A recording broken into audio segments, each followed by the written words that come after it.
후서 1장 21절 다 찾으셨으면 아멘. 예, 앞에 보셔도 됩니다. 같이 읽읍시다. 시작. 예언은 언제든지 사람의 뜻으로 낸 것이 아니요 오직 성령의 감동하심을 받은 사람들이 하나님께 받아 말한 것임이라. 아멘. 우리 디모데후서 3장 16절 17절 우리 앞에 화면 보고 같이 읽을까요? 같이 읽겠습니다. 시작.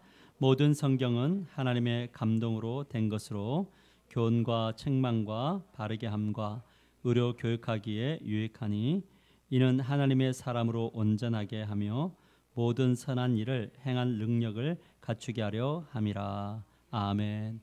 우리 옆 사람과 인사합시다. 하나님은 당신을 사랑하십니다. 네. 먼 곳 영등포까지 갔다가 다시 오신 우리 권사님을 또 축복하고 최고입니다.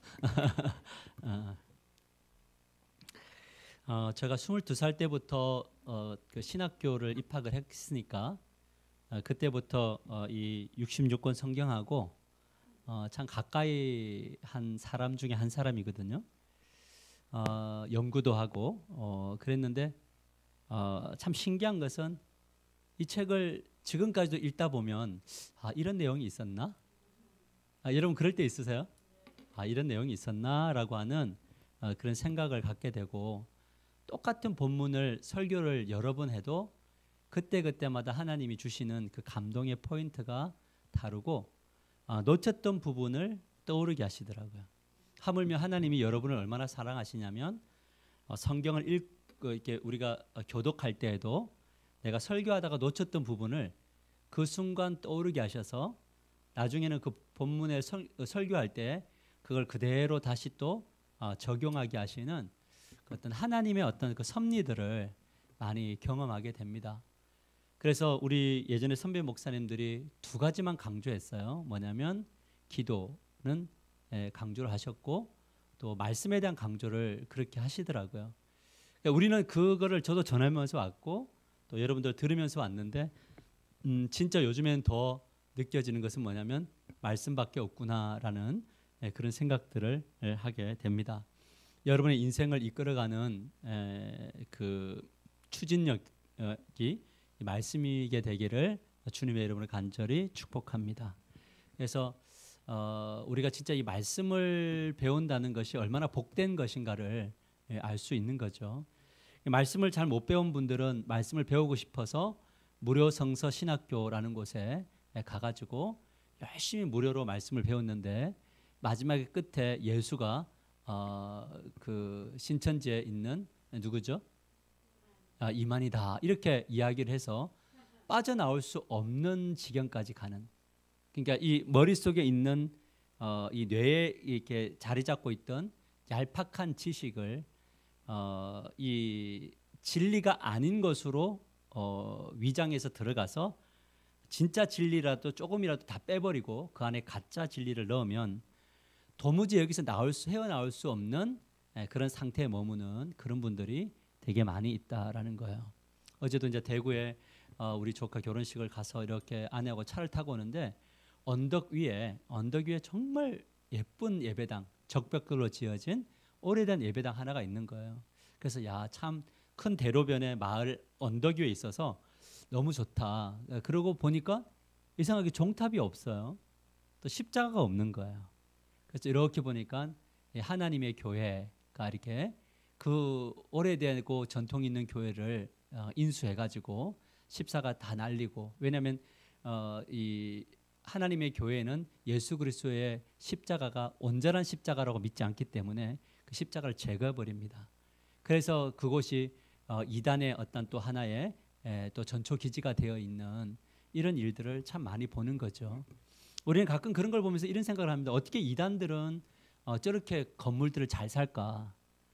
우리는 제대로 된 복음을 가지고 있는데도 땅바닥에 한번 예배당 짓기가 엄청 어려운데 저놈들 참 대단하다 이런 생각이 드는데 부럽지는 않아요. 왜냐하면 악한 영에 의해서 진행되는 거니까. 그러나 말하려고 하는 핵심은 무엇이냐면 말씀이 우리들을 이끌지 않으면, 말씀을 제대로 알지 못하면 지금 이 정신을 똑바로 못 차리게 되어 있고요. 이 악한 세대 속에서 우리가 혼탁해져가는 그런 삶 속에 살아갈 수밖에 없다라는 겁니다. 김교 목사님하고 교제를 하는데 요즘에 이제 그 독수리 학교라고 하는 대안학교에 이제 성경 교사, 세계관 교사로 이제 다니시거든요. 근데 아이들이 질문을 하면 화가 난대요. 이 화가 나는 게 뭐냐면 너무 이게 얼토당토 안 하는 질문을 가지고 접근해 오는데 문제는 뭐냐면 목사님은 화가 나는데 그 애들은 되게 평화롭대요. 질문하고. 세계가 너무 달라지고 있어요.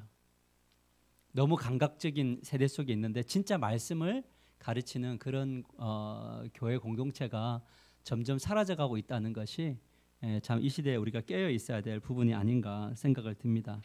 오늘 우리가 함께 나누려고 하는 제목은 뭐냐면 성령의 영감을 얻으려면 이라는 주제죠. 성령의 영감을 얻으려면. 근데 영감이라는 단어가 성경마다 좀 다르게 표현했어요. 말하면 영감이라고도 하고 감동이다. 우리 성경은 지금 전부 다 감동으로 표현되어져 있죠. 우리 첫 번째 화면을 보면 오늘 성경에 대해서 우리가 계속 배우는데 성경은 하나님의 감동으로 기록되었다는 말이 되었습니다. 그렇죠? 하나님의 감동으로 기록되어져 있다. 도대체 감동이란 무엇이냐? 감동은 하나님의 계시가 사람에게 객관적으로 드러나게 하기 위한 수단, 기록되어진 것을 영감, 감동이다 이렇게 이야기합니다. 즉 하나님이 알려주시고자 원하는 계시를 글로 남겨놓는 작업을 뭐냐면 영감 이렇게 이야기해요. 뭘로 남겨놓는다고? 하나님의 계시, 하나님의 말씀, 하나님의 뜻을 뭘로 드러내요? 계시를 글로 드러냈다 할 때 이것을 하나님의 또 성령의 감동이라는 용어를 씁니다. 영감은 결국 하나님의 뭐라고요? 의사소통이에요. 자, 하나님이 오늘 우리가 늘 기대하는 게 뭐예요? 그냥 오늘 새벽에 기도하겠으면 하상 목사 이렇게 앉아봐. 자, 너 고민이 뭐야? 그럼 이야기하고 또 하나님이 또 직접적 기회 들릴 정도로 이야기를 모든 사람에게 그렇게 해주시면 좋으시지만 하나님이 그러한 방법을 택하지 않고 각 사람들에게 하시고자 하는 말씀, 소통을 물론 하나님의 감동으로 된 성경을 통해서 소통하신다. 이 말씀 믿으세요? 아멘인가요? 하나님이 우리의 성경을 통해서 나를 소통해 나가신다. 성경의 모든 말씀은 하나님의 입에서 나오는 것이다. 이렇게 하나님의 입으로부터 나왔다. 그래서 하나님의 숨이 불어넣어졌다라는 것. 숨이 불어넣어졌다. 하나님께서 그것을 주신 대로 기록했다. 그래서 영감으로 기록했다. 이렇게 이야기해요. 그래서 NIV 성경은 God bless라고 되어 있어요. 그러니까 하나님의 호흡 영감을 또 킹제스는 inspiration of God이라고 돼. 하나님의 영감 이렇게 되어 있는데 그 헬라어로 되어 있는 거 있죠. 데오프리토스라고 하는 저 헬라어도 화면 한 번만 보여줄래요? 프리토스라고 하는 헬라어도 뭐냐면 하나님의 숨, 하나님의 호흡 이런 이제 언어로 되어져 있습니다. 그러니까 지금 이 성경은 우리가 그냥 믿지 않는 사람들은 그냥 문자죠. 글자인가요? 그러니까 믿는 사람들에게는 이것이 하나님의 호흡, 하나님의 숨, 하나님의 말씀으로 우리들에게 다가오게 되어져 있다라는 것이 바로 성령의 영감으로 되어져 있다 이런 뜻입니다. 그러니까 지금도 하나님은 하나님의 호흡을 말씀을 통해서 우리들에게 불어 넣어줌으로 우리의 영을 살리고 우리가 어떤 길로 걸어가야 될지를 명확하게 알려주신다는 사실을 믿으시길 바랍니다. 그럼 이 성경책은 어떻게 해야 돼요? 신격적인 이렇게 모셔야 될 건 아니지만 말씀을 읽을 때 하나님이 이 말씀을 통해서 나에게 하나님의 숨을 하나님의 능력과 은혜를 부어주신다. 이 사실을 읽게 되면 성경을 읽을 때 대충 읽을 수 없는 거죠. 그래서 오늘에도 교회들 중에는 특별히 앉았다 일어났다 하는 이제 반복을 하는데 우리가 앉았다 특히 말씀을 읽을 때는 모든 교회가 다 일어나서 하나님의 말씀을 읽는 교회들이 간혹 있습니다. 불편하지만 저는 참 좋은 태도 중에 하나라고 봅니다. 왜냐하면 하나님의 말씀을 긴장하면서 하나님의 말씀을 깨어 있어서 듣는 거니까. 그러니까 읽자 그러면 이렇게 앉아갖고 아무 생각 없이 읽는 게 아니라 이것은 하나님이 나에게 주시는 말씀입니다 하고 읽는 거죠. 우리 교동문을 할 때도 뭐냐면 하나님이 우리들에게 서로 호흡하는 가운데 말씀을 주신다라는 그런 의미가 있기 때문에 말씀을 읽을 때는 항상 우리가 그런 깨어 있음이 필요하다라는 것을 잊지 않게 되기를 주님의 이름으로 간절히 축복합니다. 누군가는 엄청나게 이 소중한 성경인데 우리는 너무 많아가지고 성경이 우리나라에는 이 가치를 모르지만 어떤 곳에는 이것을 아직까지 여전히 필사를 해서 많이 보낼 수 있는 그런 지역도 일단 있다는 것이고 우리나라 1907년도에 하나님 나라가 이제 우리 한국과 임할 때 이 성경책을 전부 다 필사를 다 하셨다고요. 우리 조상들이 그래서 보부상들이 어깨에다가 필사한 성경을 메고 돌아다니면서 성경을 나눠줬던 게 결국 이 땅에 하나님 나라의 복음이 전해졌다라는 것을 우리가 기억하면서 항상 이 말씀을 대하는 자세가 저와 여러분에게 늘 깨어있고 긴장하고 하나님을 받아들이려고 하는 그런 자세가 있게 되기를 주님의 이름으로 간절히 축복합니다. 자, 오늘은 뭐 좀 신학적이긴 한데 그냥 상식적으로 좀 알고 있으면 좋겠다는 생각이 듭니다. 우리 두 번째 함을 보면 그렇다면 영감이 어떤 방식으로 우리에게 주어졌는가라고 할 때 뭐 네 가지가 있는데 그냥 크게 세 가지 정도로 저는 이야기 들어보셨어요? 기계적 영감설, 역동적 영감설, 동력적이라고도 하고 역동적이라고 하는데 영감설, 유기적 영감설이 있어요. 자, 들어보셨어요 혹시? 안 들어보셨어요? 영감이라는 말은 그렇죠? 기계적 영감설이라는 것은 뭐냐면 이 성경이 말 그대로 이제 정신적 활동 있죠. 이 정신적 활동은 배제가 됐다 이 말이에요. 우리가 지금 생각하는 거, 우리의 어떤 이성 이런 것은 배제되고 오로지 하나님이 딱 멈추게 하셔서 기계적으로 자 하상원 목사 앉아봐. 네, 앉는 거. 정신 활동이 다 중단된 거예요. 그러니까 마치 어떤 상태라 그럴까요? 약간 그 몽환적 상태라 그럴까요? 딱 가서 이렇게 머물러 있을 때 하나님이 창세기 1장 1절 그럼 창세기 원래 1절 2절 이건 없습니다 성경에. 나중에 붙인 거예요. 원래 하나님이 만들 때는 그 모세에게 좋을 때는 쭉 기록했지 1절 2절 나눠지지 않았어요. 이거는 나중에 후대 사람들이 좀 더 읽기 편하게 하려고 몇 장을 나눈 것뿐입니다. 그랬을 때 태초에 그러면 앉아가지고 태초에 하나님이 천지를 창조하시니라 보자. 그래가지고 맞으면 오케이. 그렇게 해서 일일이 하나씩 불러준 받아쓰기처럼 불러준 것을 그대로 적었다.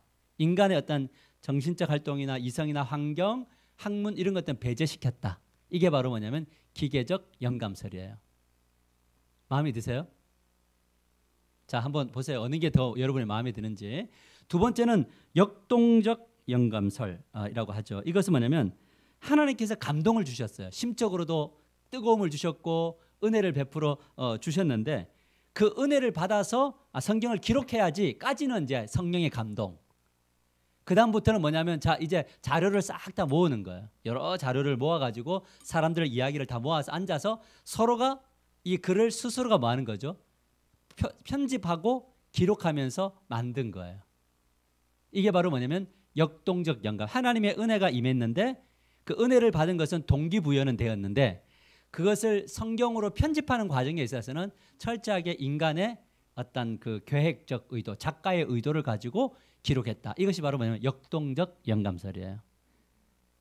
지금 신학자들이 이거 가지고 싸우고 있어가지고 이 정도는 왜냐하면 알아야 되거든요. 그다음에 유기적 영감설이라는 건 뭐냐면 성경 전체가 다 하나님에 의하여 기록되었는데 여기에는 뭐냐면 인간의 뭐냐면 용어, 환경, 그다음에 학문, 기질 이런 것까지 다 하나님이 이용해서 성경을 기록했다.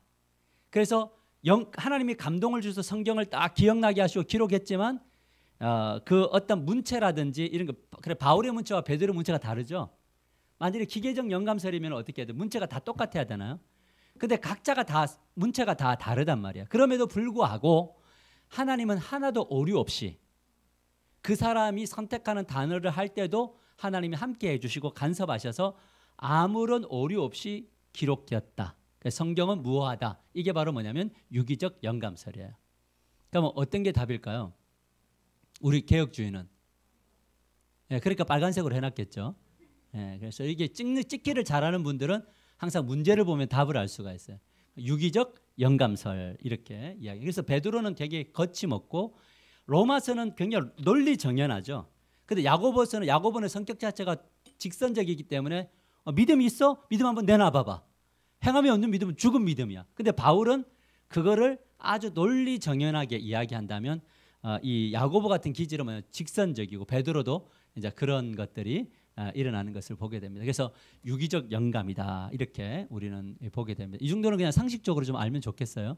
적어도 우리는 어디 교회 다니고 있으니까 하나교회를 다니고 있으니까 기계적 영감설이 뭐야 그게 뭐지 막 이러면 안 되고 한 번은 들어보셔야죠. 근데 이제 영감의 범주가 어디까지냐, 얼마만큼 영감을 했느냐라는 거죠. 하나님 얼마만큼 호흡을 불어 넣어주냐 할 때 사상 영감설이라는 게 있어요. 뭐냐면 일일이 다 그 어떤 것들을 간섭하신 것이 아니고 역사에서 그 뭐냐면 그 목적만 있는 것, 어떤 사상을 전하려고 하는 목적, 오직 의인은 믿음으로 말미암아 산다. 그러면 구원은 믿음으로 주어지는 거구나. 요 사상을 전하기 위해서 핵심만 간섭하셨고 나머지 그것을 전개하는 방식은 인간 스스로가 했다. 이거 이해되세요? 이게 바로 사상 영감설이에요. 그러니까 그러면 성경 안에는 이 하나님의 말씀이 아닌 게 있게 되나요? 맞죠? 사상만 받으면 되는 거니까. 그래서 사람들은 뭐라면 너무 이렇게 문자에 그 집중하지 말고 전체 흐름만 봐라 이렇게 이야기하거든요. 그런데 이제 성경 단어 자체 하나하나가 사실은 또 굉장히 의미가 있기 때문에 흐름만 볼 수는 없는 거예요. 그게 바로 이제 사상적 영감설이고요. 부분 영감설도 좀 비슷한 어떤 개념인데 교리라든지 뭐 그다음에 도덕적 신학의 부분에서 부분만 영감이 있다. 단어도 어떤 부분만 있지 그 단어를 나타내기 위한 주변의 단어들은 그냥 저자가 한 거다. 이걸 갖다가 이제 부분적 영감설 이렇게 이야기합니다. 근데 우리는 뭐냐면 완전 축자, 완전 영감설, 축자 영감설을 합니다. 뭐냐면 하나님이 모든 것들을 오류 없이 단어를 선택한다든지 뭘 할 때도 그 사람이 배운 학문 안에서 하지만 그것에 대해서 틀림없이 가고 있다. 그래서 사상이나 전하려고 하는 부분이나 이 모든 것들이 다 성경 전체에 있다. 이걸 또 우리는 이제 완전 축자 영감설이죠. 그래서 우리는 성경을 어떻게 받으느냐? 유기적 영감설과 완전 영감설. 기억할 수 있을까요? 예. 안 해도 괜찮은데 그래도 이 의미는 이해되셨죠? 이해되셨다. 그러니까 기계적으로 쓰지 않았다. 오케이? 예, 이해되시죠? 하나님은 우리를 인격적으로 대우하시는 분이시다. 그러나 오류가 없게 하신다라는 거. 그래서 우리가 말씀을 들을 때나 성경을 읽을 때에도 해결화될 수가 없어요. 그러니까 나의 믿음을 이 사람의 믿음으로 만들 수는 없어요. 같이 하나님을 바라보는 믿음이지만 믿음을 성취해 나가는 방식과 환경이 각자마다 뭐 할 수 있어요? 다를 수 있다라는 것을 우리가 잊지 않고 조금 다른 것들을 너무 이렇게 정죄하지 않게 되기를 권면합니다. 아멘. 우리의 불만이라는 게 뭐예요? 나처럼 내가 걸어가는 길을 안 따라오는 것에 대해서 기분 나쁘지 않아요? 저만 그런가요? 목사들이 좀 그래요. 새벽기도 해야 되는데 안 오면 미워해요. 저는 미워할까요? 미울 때도 있어요. 왜냐하면 기도해야 되는데 안 하니까. 그게 제일 좀 힘들더라고요, 사실은. 왜냐하면 진짜 기도가 필요한데 왜 하나님을 좀 알아야 되는데 저분은 말씀이 필요한데 그런데 안 배우는 분들 보면 좀 이제 거룩한 좀 화가 좀 나기도 하죠. 그런데 이제 화를 잘 안 내죠. 왜냐하면 주님이 하셔야 될 부분들이라 권면하고 오늘 또 뭐였죠? 결국에는 우리의 삶은 선택이다 이렇게 이야기했죠. 선택은 누가 하는 거예요? 여러분들이 하는 거. 오늘 오예배도 누가 선택하셨죠? 여러분이 하셨죠. 쌀국수가 한 건 아니죠. 쌀국수 먹고 그냥 갈 수 없다 이래가지고 뭐 예배 참석하지 않은 걸로 저는 알고 있지만 그래서 이 선택의 영역에서 중요하다라는 거죠. 자, 그러면 우리 3번 한번 보면 하나님은 성경을 통해 우리들과 무엇하기를 원하시냐면 같이 읽어봅시다. 이거 중요해요. 시작. 성경을 통해 하나님과 인간은 기적적인 연합을 통해 하나가 된다. 이것이 큰 신비다. 그러니까 예수 그리스도께서 이제 그 요한복음 16장 17장에 가 보면 주님이 마지막 이제 그 기도를 하거든요. 기도를 하는데 목자의 기도를 하는데 뭐라고 하냐면 아버지가 내가 하나이듯 이들도 우리 하나 안으로 들어오게 해달라고 그래요. 그러니까 이제 하나님이 우리를 구원하신 목적은 뭐냐면 우리를 하나님의 그 삼위일체 하나님의 공동체로 우리를 끼워 넣어주는 거예요. 그래서 그분과 우리가 연합하는 것, 이 영적인 신비를 위해서 구원하신 거죠.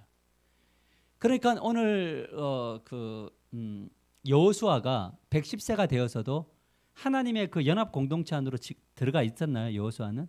그래서 하나님의 음성을 듣죠. 그리고 하나님의 일을 하죠. 그러니까 하나님의 들었던 일을 할 때 하나님은 보고 계시나요? 함께하고 계시나요? 함께하고 계시죠. 이게 연합적 신비죠.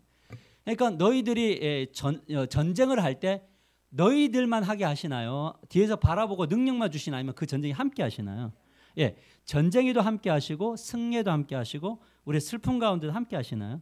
우리 기쁨 가운데 함께 하시고 그래서 이런 연합을 위해서 하나님은 우리를 구원하셨다 이렇게 보는 거예요. 그래서 말씀이 육신이 되었다 이렇게 하죠. 그러니까 요한복음 1장 1절에 보면 굉장히 철학적인데요. 태초에 하나님이 계시니라. 태초에 말씀이 계시니라 그러죠. 말씀은 곧 누구죠? 예수 그리스도죠. 그러니까 태초에 말씀이 계셨다는 거 이분은 예수 그리스도인데 하나님이시잖아요. 이분이 육신을 입고 왔다라는 거죠. 그러니까 하나님이신 그분, 말씀 그 자체이신 그분이 우리처럼 육신에 입고 왔어요. 이유가 무엇이냐면 하나님과 우리의 맡겼던 담을 헐고 뭐하게 하시려고? 연합하게 하시려고. 그러니까 예수 그리스도를 믿지 않을 때는 하나님과 우리가 분리되어져 있죠. 맞아요. 근데 예수님을 믿고 나면 하나님과 우리가 연합하나요? 그래서 아버지가 내 안에 내가 아버지 안에 있는 것처럼 이들도 우리 안으로 우리도 그들 안으로 이렇게 이게 말도 안 되는 신비적 연합 논리적으로 맞지 않아요. 맞죠? 우리가 하나님 안으로 들어가면 우리가 하나님 안에 있어야 되는데 때로는 하나님이 우리 안으로 들어오시는 신비적 연합으로 우리를 이끌어 가시는 거죠. 그래서 언제 어디서나 우리는 하나님을 예배할 수 있나요? 내가 밟는 모든 땅에서 예배하나요? 왜? 하나님과 뭐한 사람만 연합한 사람들은 내가 밟는 모든 땅에서 예배하게 되는 거예요. 맞죠? 이 연합이에요. 그러니까 이 연합을 뭐냐면 말씀이 육신되었다 그러잖아요. 다시 말하면 이 말씀도 예수 그리스도를 통해 주어진 것이라면 이 말씀을 통해서 우리는 하나님과 뭐하냐면 신비적 연합을 하는 거예요. 그래서 여호수아의 이야기는 단순한 여호수아만의 이야기가 아니고 오늘 내가 여호수아의 말씀을 받았잖아요. 그래서 여호수아의 말씀을 우리가 기억하고 하나님 저도 이 시간 이후로부터 하나님의 말씀이 나에게 들려지기를 원하고 내가 하나님 앞에 고백할 때 하나님 들어주시고 서로 어떤 거죠? 자유토론식 교제가 이루어지기를 원합니다라는 그 방향을 가지고 걸어가면 신비한 연합의 세계로 우리가 들어가게 된다고요. 그래서 마치 혼자 있는 것처럼 고독한데 뭔가 나를 감싸고 있는 하나님의 그 임재를 느끼게 되고요. 이해되시죠?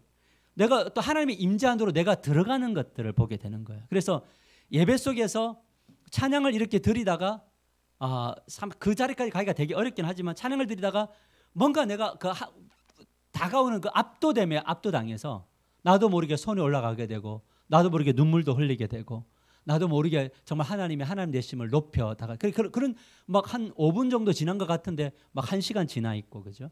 그래서 기도를 깊이 들어가는 사람들의 특징이 뭐냐면 이제 아까 우리 목사님들도 되게 어렵다는 이야기예요. 기도하다 보면 시계 보면 한 5분밖에 안 지나. 진짜 오래 한 것 같은데 5분밖에 안 지나잖아요. 그런데 지금 웃는 분들은 이건 말이 안 된다는 이야기예요. 왜냐하면 기도를 잠시 한 것 같은데 보니까 한 3, 40분 지나가 있고 1시간 지나가 있고 이런 것들이 말하면 신비적인 연합인 거예요. 이해되세요? 그러니까 우리가 예전에 예배를 드릴 때 1시간이 지나면 막 몸이 틀어지잖아요. 그죠? 그러니까 1시 1분부터 이제 원망이 되잖아요. 뭐 이렇게 기냐. 근데 시간 나중에 예배 드리고 왜 이렇게 빨리 갔지 딱 돌아보는데 뭐 12시 20분 되어져 있고. 그러니까 이런 것들이 뭐냐면 신비적 연합으로 하나님 앞으로 이렇게 가는 하나의 사인들이다라는 거죠. 그러니까 말씀을 읽을 때 이거는 과거의 사건이 나에게 믿어짐이 되는 거예요. 왜냐하면 옛적에 이랬는데 여호수아는 믿었잖아요. 맞아요? 뭘 믿었어요? 하나님이 갈대 우르에 있는 아브라함과 데라를 만나셨다는 것. 그러면 우리는 어떻게 되냐면 그러면 그 하나님이 저 강원도에 있는 우리 친척도 만나게 하시겠구나. 맞아요? 그럼 우리가 그 강원도에 있는 친척을 위해 기도할 수 있나요? 맞죠? 그리고 믿을 수 있나요? 그분이 그렇게 일하실 것을? 그러니까 어떤 옛적의 어떤 사건을 연합을 하게 되면 하나님과 연합을 하게 되면 오늘 이 실제의 사건이 되어지는 거죠. 그래서 메시지는 선포되어지는 거예요. 그래서 지금 현재의 내가 생각했던 그 시간 안에서 좌절하지 않아요. 왠지 아세요? 말씀은 살아있기 때문에. 그래서 뭐냐면 우리가 절망할 수 있는 상황 속에 절망하지 않는 겁니다. 감정이 절망을 해도 지식은 절망하지 말아야 되는 겁니다. 이해되시죠? 감정과 지식이 따라하지 않아도 의지는 또 말씀을 따라 걸어가게. 이게 이제 신비한 연합으로 가게 되어진다라는 거예요. 그래서 이렇게 보면은 믿음의 사람들 성경에 보면은 위기 상황 속에 굉장히 잠잠하잖아요. 대표적인 사람 누가 생각나요? 위기 상황 속에서 굉장히 잠잠했던 사람들 누가 떠올라요? 바울, 그렇죠, 바울, 그렇죠. 죽으면 죽으리라. 내가 예루살렘에 무엇이 기다리는지 모르나 나는 어떤 환란이 기다리는지 모르나 나는 간다. 어디까지? 로마까지. 또 누가 있어요? 아까 다니엘 이야기했던 사자굴 맞나요? 그러니까 어떻게 굶주린 사자가 기다린다고 하는데도 어떻게 기도할 수 있지라고 하는 것은 다니엘은 항상 기도할 때마다 하나님과의 신비적 연합이 있었겠죠, 그죠? 맞아요. 그래서 거기에서 하나님이 함께하심 속에 샬롬이 임하나요? 그러면 사자굴에 들어가도 하나님이 함께하실 것에 대한 믿음이 있게 되는 거죠. 그러니까 말씀을 읽다가 우리는 그 신비적 연합 안으로 들어가는 역사가 일어나게 된다. 그래서 말씀을 읽을 때 믿어지지 않으면 우리가 그걸 펴놓고 하나님 이거 되게 안 믿어지는데요. 하나님 저에게 믿어지는 은혜를 주세요라고 기도하다 보면 믿어질 때 그때 이제 뭐냐면 깨달았을 때 뛰게 되는 그런 역사들이 일어나게 된다라는 거죠. 할렐루야. 그 말씀은 그래도 배워야 되겠죠, 그러죠? 예, 배워야 되겠고. 자, 그러면 뒤로 넘어가면 하나님과 인간의 연합을 통해 어떤 일이 벌어지는가?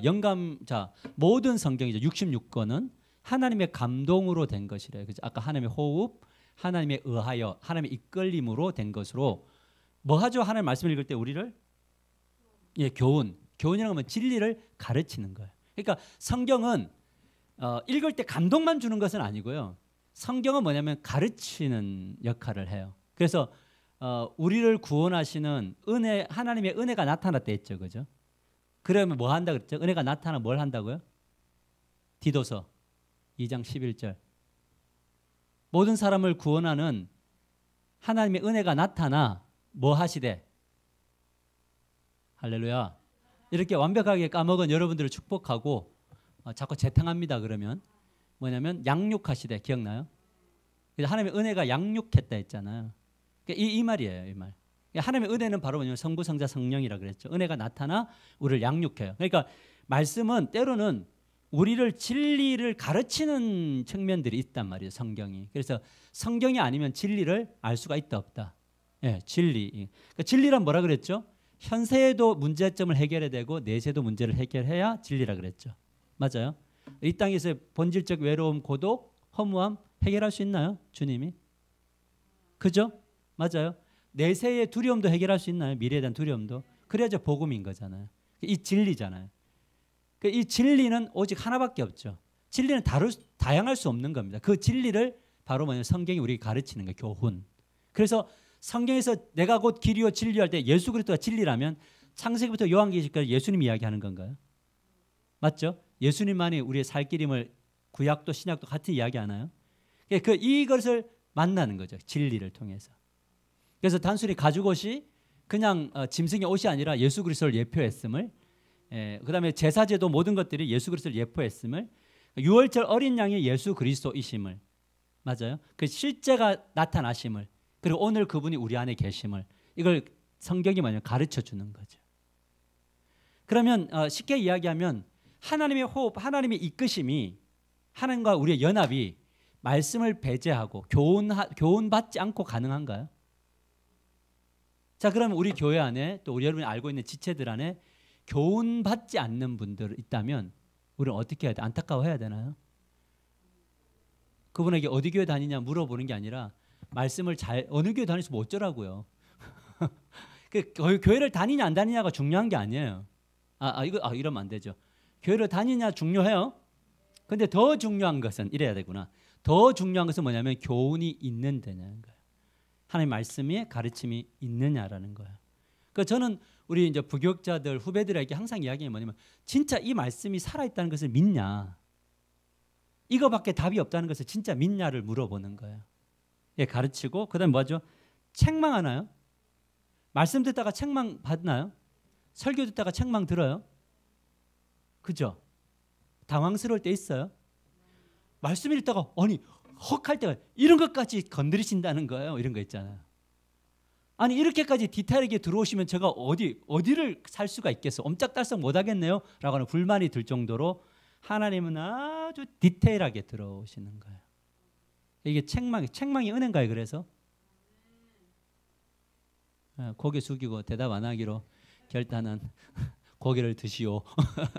그죠? 책망을 할 때 뭐냐면 그것이 우리에게 은혜다라는 거고, 그 책망이 교제 속에서 이루어지기도 해요. 교제 속에서 이루어지다. 근데 그 교제가 지적을 안 했는데도 교제 속에서 나를 책망함이 일어난다는 거죠. 그러면 교훈하고 책망을 받아야 바르게 되나요? 바로 잡아주죠. 그러니까 우리가 지금 잘못된 길로 가는 걸 바로 잡아준다고요. 뭐가? 말씀이. 그래서 우리가 말씀입니다 이러면 뭐냐면 딱 멈추는 태도가 요구되어져요. 그게 되게 중요한 이야기예요. 그래서 뭐냐면 의로 교육하기에 유익하다라는 이제 의로 교육하다는 훈련이 이제 그다음부터 시켜주신다. 훈련을 의로 교육하기에. 그러니까 다시 말하면 의롭게 살도록 훈련시켜주는 거예요. 무엇을 통해서? 말씀을 통해서 훈련되는 거죠. 예전에 얼마 전에 뉴스에 그 리더십들에게 변 먹인 사건 그 기억나요? 그 합동측 이렇게 말하면 내가 어떤 교단 교회인데요. 이미 말을 했네. 거기에서 리더십의 강요를 리더십이 될 목회자 말에 이 말도 안 되는 일에 순종하면 리더고 안 하면 아니라고. 이거는 뉴스에 나야 되는 게 맞아요. 우리가 훈련하는 것은 어디에 훈련되면 말씀을 따라가는 훈련이어야 돼요. 그러면 말씀이 상충될 때가 있죠 서로. 그럴 때 어디 싸워야 돼요? 아니면은 기도해야 돼요? 자, 저의 말씀과 권사님의 말씀 받음이 달라요. 근데 다르니까 선택도 달랐나요? 예를 든다면, 그러니까 권사님하고 저거 싸워야 돼요? 인정은 사실은 해야 되는데 인정을 못할 때가 있잖아요. 그죠? 권사님도 인정 못할 거, 저도 인정 못할 때가 있을 거예요. 그럼 뭐 해야 돼요? 기도하는 거예요. 그럼 그 사람 자체는 소중하나요? 그죠? 그 결정에 대해서 앞으로 우리에게 보여주실 것은 그분의 일하심이겠죠. 그러면 나중에 서로가 어떤 것이 옳았는가를 하나님 보여주실까요? 그럼 그때는 뭐 하면 돼요? 아멘 하고 그 선택이 이렇게 섭리가 일어났군요 라고 하는 것들이 우리는 이제 나타나는 것이 이루어지는 거죠. 그래서 교회는 실체적으로 굉장히 인격적 공동체가 되는 거예요. 그런데 이제 내가 옳다고 생각하고 이끌면은 이건 뭐냐면 투쟁의 공동체가 돼요. 맞죠? 근데 우리가 옳다고 하는 것 중에 진리의 요소가 있고 진리가 아닌 것이 많아요. 이래도 되고 저래도 되는 것. 자, 회사가 A가 있고 B가 있어요. 목사님 어디로 가야 될까요? 그러면 제가 어떻게 해야 돼요? 기도해 보면 돼요? 아니에요. 둘 다 나쁜 회사가 아니면 A나 B나 둘 다 하나님은 어느 쪽을 택하든 거기에 대해서 진짜 급박하게 내가 이 회사를 가서 이 회사를 뒤집어야 되는 상황이 아닌 이상은 A나 B나 하나님이 원하시는 쪽이에요.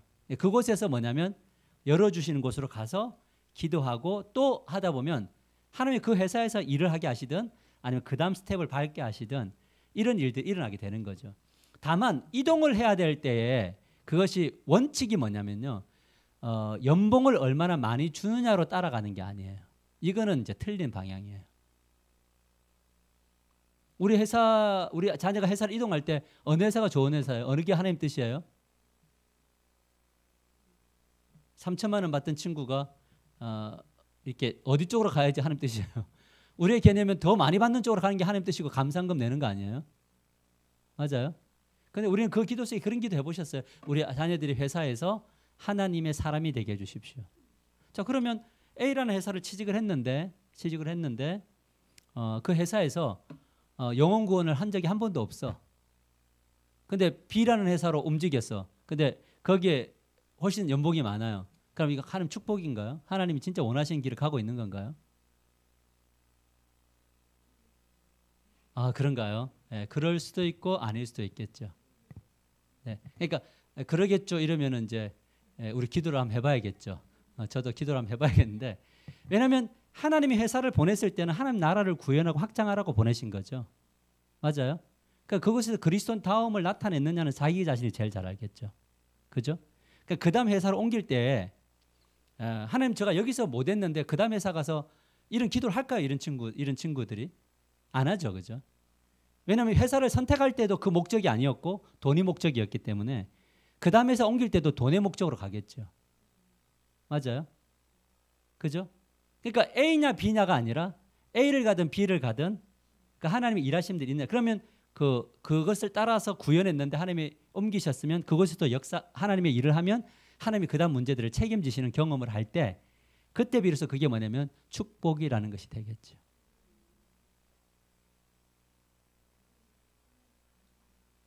예, 그러니까 감사한데 돈 많이 받으면 대빵 감사한데 그보다 더 감사한 제목이 있다는 거죠. 뭐냐면 그 안에서 하나님 나를 하느냐는 거예요. 우리 이제 주집사님이 지금 이제 하는 일터에서 나를 통해서 주변 사람들이 하나님 나라의 복음을 듣고 있느냐, 그랬는데 또 잘 됐느냐, 이렇게 될 때 이게 성경이 우리를 뭐 하는 거냐면 교훈하고 책망하고 바르게 하고 우로 교육한다는 이야기라는 거예요. 되게 어렵죠. 그죠, 어렵죠, 그죠. 물론 이렇게 잘 사는 게 우리의 목적인 사람은 이게 그게 복인데 성경이 요구하는 것은 좀 많은 것들이 좀 다르게 이제 우리를 이끌기 때문에 이런 일들이 일어났다. 그래서 뭐냐면 하나님의 사람으로 온전케 한다는 거예요. 그러니까 우리가 생각하는 세상 기준에서 성공적인 사람이 되었다, 축복받았다가 아니라 하나님의 사람으로 온전하게 되느냐의 문제거든요. 그것에 대한 물음이 어디로부터 배우는 거라고요? 성경을 통해서 배워야 되는 거죠. 그러니까 우리가 소위 말해서 하나님 앞에 은혜 받았다, 복 받았다라는 개념 자체가 사실은 말씀이 없으면 굉장히 기복적이고 세속적일 수 있다라는 것을 이야기. 그렇다면 목사가 지금 말하는 게 복 받지 말라는 말인가요? 아니죠. 복은 하나님 더 크게 주실 건데 그런 삶을 살아야 된다. 그래야지만이면 모든 선한 일을 행할 뭘 주는 거예요? 능력을 주는 거예요. 그러면 말씀을 배우고 말씀대로 살아갈 때 어떤 능력이 주어지냐면 선한 일을 행할 능력이 주어지는 거죠. 어디에서? 회사에서, 가정에서, 사업체에서. 그래서 저하고 함께 하다 보면 되게 어려워지는 게 직장이 그냥 직장이 아닌 게 되는 거죠, 이제. 그렇던가요? 저 말을 이렇게 저 말이 아니라 설교를 듣고 사업하니까 어떻던가요, 우리 직원들 할 때? 힘들어지죠. 거기에 뭐냐면 하나님의 지혜와 지식이 있다 보면 그 가운데 이제 정말 하나님이 우리 회사를 만져가심을 경험해 가는 거예요. 그죠? 그러니까 우리 교회를 우리가 이렇게 보면은 여전히 저도 불완전하고 다 불완전하지만 우리가 때로는 뭔가 달리고 싶더라도 모두가 그 동력이 안 될 때는 뭐 하는 겁니까? 기도하고 있잖아요. 말씀을 계속 양육하고 하다 보면 또 하나님이 또 이렇게 우리를 이끌어 가심이 느껴지잖아요. 그죠? 그때 또 그 일을 해나가는 것. 그래 거기에서 나타난 결과가 결국 누가 하신 거죠? 하나님이 우리를 통해서 일하신 것이 되더라고요. 아멘이죠. 예. 지금 다시 또 교회들이 위축됐거든요. 지금요. 지금 이제 코로나 때문에 위축됐는데 저는 우리 교회에서 아직까지 위축된 느낌은 저는 아직까지 못 받는 거예요. 주님이 그 일을 우리 교회를 이끌어 가셨기 때문이라고 저는 믿어요. 저가 아니라. 맞아요. 예, 그런 것들이 이제 뭐냐면 말씀을 배우고 경험하고 훈련하면서 선한 일을 할 수 있는 사람이 되게 한다. 그래서 예전에는 저도 이제 부교육자들 같이 있을 때 예전에 저 말 안 들으면 되게 화가 났거든요. 왜냐면 성도님들 원래 이제 말을 잘 안 들으니까 화를 낼 수가 없는데 부교육자들은 이제 후배고 또 저의 밑에 소속되어져 있으니까 이쪽은 화를 내기가 되게 편해요. 그래서 성도님들이 잘 안 되는 거를 누구한테 화를 냈냐면 부교육자들한테 화를 내요. 왜 열심히 안 하냐고. 근데 지나와서 보니까 그게 뭐 틀린 것은 아니지만 그들에게 화를 내야 됐던 이유를 좀 더 다른 방식과 다른 형태로 이끌어가도 충분했더라는 거예요. 그래 내가 그때 생각이 뭐냐면 열정이 있었지 지혜가 없었더란 말이죠. 그러니까 뭐 하냐면 지금은 하되 요구는 하되 뭐냐면 그분의 인도하심을 더욱더 기대하는 거죠. 거기 속에 뭐가 있냐면 하나님의 일하심들 우리가 경험하게 되더라라는 거. 그래서 어떤 모든 선한 일을 행할 능력을 갖추게 되는 거예요. 우리 아들하고 저하고 예를 들어서 말다툼을 했는데 내가 아무리 생각해봐도 아버지로서 이거 내가 용서를 구해야 될 일이 아닌 거예요. 저 마음속에 예를 들어서. 그런데 하나님은 나에게 뭘 요구하실까요? 용서하기를 구원하시다. 왜? 그 부분에 용서받아야 될 부분이 있었거든요. 그러면 내가 자존심 상하지만 아빠로서 가서 뭐 해야 되죠? 용서를 구해야 되나요? 그 아들의 몫은 아들의 몫인 거잖아요. 그 다음은 주님께 맡겨나가는 거고. 근데 이런 과정들이 우리가 신앙생활 하면서 하나님의 말씀이 우리 안에 들어와서 교훈하고 책망하고 바르게 하고 의로 교육하니까 뭐가 되냐면 이런 이제 아픔의 길들도 걸어가야 되는 거예요. 그래서 나중에 우리가 은혜를 받고 나면 우리가 자녀들에게 그런 걸 할 때가 있는 것 같아요. 미안하다고. 왜냐하면 엄마 아빠의 부족함 때문에 너에게 이런 것들은 못 줬다고 하는 그것이 이제 이렇게 구현되면 그 안에 뭐가 있냐면 하나님의 또 만지심이 시작이 되는 그런 일들이 일어나게 되더라라는 거예요. 아멘이죠? 너무 고민 너무 많이 하지 마세요. 지금 여러분 고민 많이 한다고 다 되는 거 아니고 그냥 방향 잡고 가는 거니까. 근데 방향 잡고 가자는 말이 여러분이 또 은혜가 되고 또 그게 핑계거리가 안 되기를 축복합니다. 우리 그래도 해야 되는 거니까. 자, 마지막 결론 같이 한번 읽어볼까요? 시작. 우리는 예수 그리스도를 통한 우리의 구속을 믿기 위해 믿음을 훈련하듯이 믿음으로 성경에 접근한다. 성경을 뭘로 접근하라고요? 믿음으로. 내 믿음이 아니라, 그죠? 하나님 제가 오늘 무엇을 할까요? 이렇게 싹 해서 이게 내 믿음이 아니라 오늘 저에게 주실 말씀을 주시옵소서 이렇게 하지 말고 요건 믿음이 아니고 요행이에요.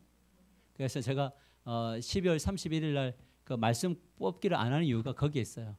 엄청 기대하고 뽑더라고요.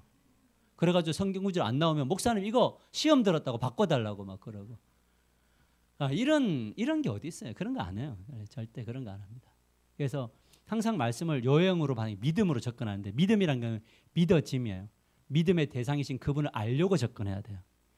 하나님 저를 가르쳐 주세요로 가야지 하나님 저에게 필요한 것을 주세요로 가면 안 된다는 거예요. 가르쳐 주심으로 가면 나중에 이제 연단을 받고 훈련 받아서 하나님의 사람이 되는 거예요. 그러면서 선한 일을 하는 사람으로 가더라라는 거죠. 그러니까 우리 끝까지 우리가 믿음 잃지 않고 말씀 읽고 말씀 읽으면서 묵상하시고 배우고 이런 시간들이 늘 있게 되기를 주님의 이름으로 간절히 축복합니다. 그럼 하나님과 우리의 말씀을 통해서 뭐가 되는 거? 신비한 연합이 이루어진다라는 거 꼭 잊지 않고 기억하십시다.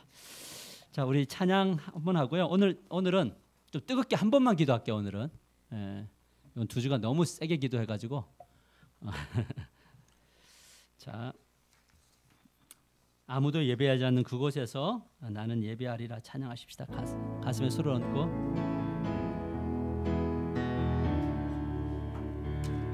가사를 한번 잘 생각해 보세요. 오늘 말씀과 함께. 아무도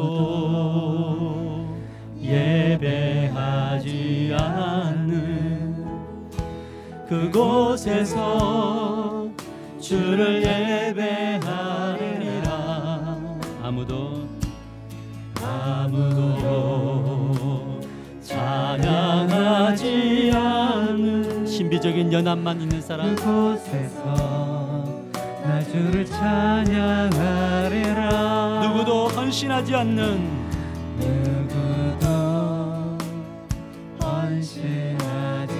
신비적 연합만이 가능케 합니다. 그곳에서 주께 헌신하리라. 누구도 증거하지 않는 증거하지 않는 그곳에서 나 주를 증거하리라. 우리가 신비한 연합을 통해 내가 바른 모든 땅 주를 예배하게 하소서. 주의 보혈로 덮어지게 하소서. 내가 선이고 주의 거룩한 곳 되게 하소서. 주의 향기로 물들이소서. 여러분의 가정을 생각하며 내가 바른 모든 땅, 여러분의 직장을 주를 예배하게 하소서. 주의 보혈로 덮어지게 하소서. 내가 선이고 주의 거룩한 곳 되게 하소서. 주의 향기로 물들이. 다시 한 번 더 믿음으로 내가 바른 모든 땅 주를 예배하게 하소서. 주의 보혈로 깊어지게 하소서. 내가 선이고 주의 거룩한 곳 되게 하소서. 주의 향기로 물들이소서. 우리 손을 들고 주여 부르며 기도할 때에 오늘 낮의 말씀을 기억하십시다. 여호수아와 그의 백성들과 리더들은 하나님이 행하신 일을 들었고 그 유언을 받아들이며 하나님을 선택했습니다. 우리는 그 길을 잘 걸어가고 있습니다, 여러분 모두가. 그러나 우리의 자녀들에게도 하나님 사사의 길을 걷지 않고 은혜의 길에 머무는 자 되게 해달라고, 나를 그런 축복의 통로로 삼게 달라고, 우리 아이들이 어렸을 때부터 하나님의 음성을 듣는 그런 복된 인생이 되게 해달라고, 우리 하나교회가 그런 교회가 되게 해달라고 기도하십시다. 그러기 위해서 우리에게 필요한 것은 체험이라 그랬죠. 오늘 이 하나님의 말씀도 우리가 주의 신비적 연합을 하는 체험, 하나님 말씀이 들려주고 은혜가 되고 도전이 되고, 할 수 없으니 또 기도하게 되고, 기도했더니 하나님 능력 주셔서 순종했더니 은혜 주시고 열매 주셨다는 그 간증이 있는 우리의 삶이 되게 해달라고, 우리 주여 부르시고 통성으로 여러분 자신, 가정, 교회, 삶의 현장을 위해서 기도하며 나갑시다. 기도합니다. 주여, 아버지 하나님 감사와 영광을 올려드립니다. 오늘도 주님께서 불러 모아주시고 하나님의 말씀 앞에 세워주시니 감사를 드립니다. 하나님 아버지여, 내가 밟는 모든 땅 주를 예배하는 곳이 되기 위해서는 하나님이여 이 말씀을 통해서 우리에게 말을 걸어오시고 우리가 말할 때 말씀해 주시는 이 하나님의 말씀 교훈하고 책망하고 바르게 하고 의로 교육하게 합당하여 하나님의 사람으로 온전케 하며 선한 일을 할 수 있게 하시는 하나님의 말씀 앞에 머물 수 있도록 주여 우리를 붙들어 주시기를 원하고 기도합나이다. 성경을 읽어야지 라는 부담이 아니라 읽으면서 하나님의 음성을 들어야지, 하나님의 뜻을 깨달아야지, 말씀을 들으면서 하나님의 음성을 듣기를 원하고 믿어지게 해달라고 기도하고, 믿음대로 걸어갔더니 응답되어지는 역사와 간증의 역사들이 일어날 수 있도록 주님께서 은혜를 베풀어 주시기를 원하고 기도합나이다. 아버지들이 거룩한 손을 들어 자녀들을 위해서 기도할 때에 하나님의 치유와 기적이 일어나고 믿음이 일어나고 용기가 일어나고 회복이 일어나고 관계가 일어나는 놀라운 역사가 나타나도록 도와주시기를 원하고 기도합나이다. 그렇게 기도하고 말씀 가운데 하나님과 연합하는 가정을 통해서 교회가 회복되는 역사가 일어나도록 은혜를 베풀어 주시기를 원합니다. 하나님 아버지, 이 목사가 주님을, 하나님을 만나게 하시고 하나님의 음성을 듣게 하시고 디테일하게 하나님의 간섭을 받게 하여 주시고, 책망할 때는 아멘으로 예 그렇습니다, 내가 청종합니다 라고 하는 자세로 가는 목사가 되게 하여 주셔서 언제 어디서나 하나님의 복의 통로가 되는 놀라운 역사가 나타나도록 은혜를 베풀어 주시기를 원합니다. 이 땅 가운데서 우리가 성공해야겠지만 진정한 성공은 물질적 가치나 우리의 어떤 그 부의 크기로 결정되어지는 것이 아니라 하나님의 우리가 그 서 있는 그곳에서 하나님을 예배하고 하나님을 위해서 살아가고 있는지 우리가 주여 물으며 걸어갈 수 있는 놀라운 복이 임하도록 도와주시기를 원합니다. 오늘도 주여 우리 박이선 목사님, 하나님 아버지, 우리 조윤이 하나님, 또 우리 사랑하는 주님의 귀한 자녀들 위해, 하나님 아버지 우리 박혜란 집사님 위해, 또 하나님 우리 전영기 집사님의 가정 지은이 위해, 그 남편 우리 박봉주 위해 주님께서 역사하여 주시기를 원하고 기도합나이다. 하나님 아버지, 손이 다친 우리 가정자 집사님 위해 함께하여 주시기를 원하고, 오늘도 주님 연약한 몸을 가지고 있는 이들에게, 연약한 심령을 가지고 있는 이들에게 하나님 아버지 손을 또 다쳐서 또 고생하는 이들 위해, 또 하나님 건강검진 속에 여러가지 잠재 가능성이 있는 여러가지 주여 질병에 노출되어 있는 이들 위해 하나님께서 역사하여 주시고 그 모든 것들 안에 하나님의 기적적 역사가 일어나기를 원하고 기도하니 아버지여 일하시고 아버지여 역사하여 주시기를 원하고 기도합나이다. 우리 한 주간 이제 아버지 아무도 예배하지 않는 곳으로 갑니다. 내가 밟는 모든 땅에서 하나님 주를 예배하게 하여 주시고 주의 벌로 우리를 덮어주셔서 내가 서 있는 그곳이 거룩한 곳이 될 수 있도록 도와주시기를 원합니다. 주님 감사합니다. 오늘 이 시간 능력 주시고 내일 눈을 떠 주의 이름을 부를 때마다 구원의 역사가, 이동하며 기도할 때마다 구원의 역사가, 말씀을 읽을 때마다 강력한 신비적 연합이 우리 가운데 체험될 수 있도록 아버지여 은혜를 베풀어 주시옵소서. 주님 감사합니다. 아버지, 살아계신 하나님 아버지, 너무나 감사를 드립니다. 오늘 또 낮 예배를 통해서 말씀해 주시고 오후 예배를 통해서 말씀해 주시니 감사를 드립니다. 인격적이신 하나님이 온전한 성경을 저희들에게 허락하여 주셔서 말씀을 통해서 신비한 연합의 길을 열어주시니 감사를 드립니다. 말씀을 통해서 예수 그리스도의 보혈의 은혜를 깨닫게 하여 주시고, 말씀을 통해서 성령의 능력이 우리를 진리로 이끈다는 걸 알게 하여 주시고, 말씀을 통해서 하나님의 주권에 순종할 때에 우리에게 주신 땅이 복을 받는다는 것을 알게 하시니 감사를 드립니다. 하나님 나라의 복음을 전하는 자들의 발걸음이 아름답다고 했습니다. 우리가 한 주간 살아갈 때 복음 전하는 예배자가 되도록 도와주시기를 원하고, 그럴 때마다 삶의 문제들이 해결되어지게 하여 주시고, 자녀들의 길과 우리가 서 있는 그곳 직장과 사업이 복을 받게 하여 주시기를 원하고, 알 수 없는 강력한 힘이 우리를 이끈다는 것을, 그러나 그것이 하나님이라는 것을 알 수 있도록 도와주실 줄 믿습니다. 우리 육신이 연약한 사랑하는 딸들, 아들들, 우리가 이름을 부르며 기도했는데 하나님께서 일일이 찾아가셔서 만지시고 기적 같은 일, 치유하시는 일들이 나타나도록 은혜를 더하여 주시옵소서. 지금은 우리 주 예수 그리스도의 은혜와 하나님 아버지의 사랑과 성령의 위로, 교통, 충만한 은혜가 하나님의 감동으로 기록된 말씀을 통해 신비한 연합을 통해서 천국을 경험하기를 소망하는, 간증과 체험이 있기를 소망하는 우리 하나가족들 머리 위에, 가정과 자녀들과 직장과 사업처 위에 지금부터 영원토록 함께 있을지어다. 아멘.